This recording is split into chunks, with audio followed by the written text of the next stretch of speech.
1, 2, 3. Yeah, Mumsy. All right, there we go.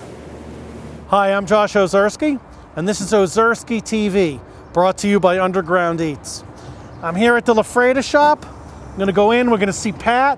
This is gonna be unreal. Come check it out. This is where your rib roast is from, your rib steaks, your cowboy rib. If you cut it all the way down here, then you get that big 103 cowboy rib. Right. The belly here, and then you have the brisket. So the brisket's running right here. When we cut the rib off, we're gonna be cutting in between ribs 5 and 6. Okay. So ribs 6 through 12 will be our rib section. That's your rib, your prime rib or whatever. One that's very popular right now is the flat iron. So if you want to help me, we can get the flat iron out without having to cut through any bone or anything like that. Really? Yes. I get to help? Do I have a knife too? I don't know if we'll give you a knife, but you'll get hold of the meat for me. But what's funny, all right. What's funny about the front leg is that all of its weight is basically held up by the brisket and the front leg, right? There's no ball joint here to worry about. We can cut right through this with a knife and take off the front leg. What we'll do is just stand this up like this, and we'll get it a little bit closer to us. Right above the brisket, I'm gonna start to cut and find my seam.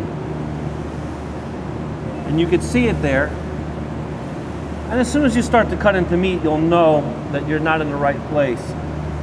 So that the leg, that's what we would call like the round or the no, the round would be forth. the round would be from the hind. This is the chuck. We're cutting off the shoulder clod. I always found it fascinating that this whole front leg comes off with just a boning knife. Look at this. No, there's no saw, right? You're not even cutting hard, are you?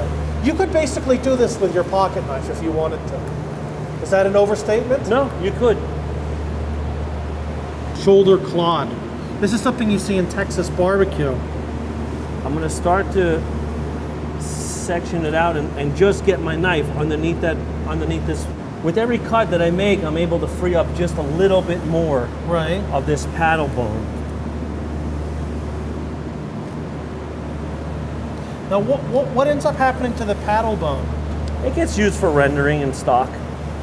I think it's kind of awesome that you're using that giant knife for this job. Like, well, he's handling that basically as if it was a chopstick. If I had a smaller knife, I'd have you got to bend and wrench and everything. It's like machetes, like Danny Trejo is machete. It's a Victorinox. That's the nerve, and what we want to do is cut down it. And we're gonna pull, so I'm almost like shaving, constantly shaving. When I find it, I want to run my knife along it. So this is very difficult. It's laborious. You would have to be a professional butcher to be able to do this. Well, the more you do it wrong, the more meat you lose. But when you get this at the store or from you, it's already been done. So beef researchers looking for inexpensive cuts have rated this flat iron steak right here, and this is about 10 ounces. We just broke down 250 pounds to get 2 10-ounce portions of flat iron. So on the animal, there's only 4 portions. A lot of work. You think it would be more expensive? It's a lot of work, but I like the idea that on the East Coast, we know what to do with this, whereas like more on the West Coast is in the tri-tips and other cuts. Because if the entire country wanted flat iron steaks, we'd be in a lot of trouble here. We wouldn't get them. Actually have like fat on your coat, like you did a day's work today. It'll be the first time ever, maybe.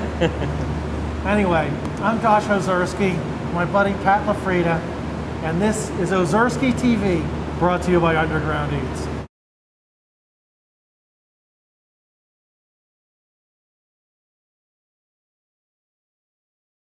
No, but I really do want to take these. Take, of course, things.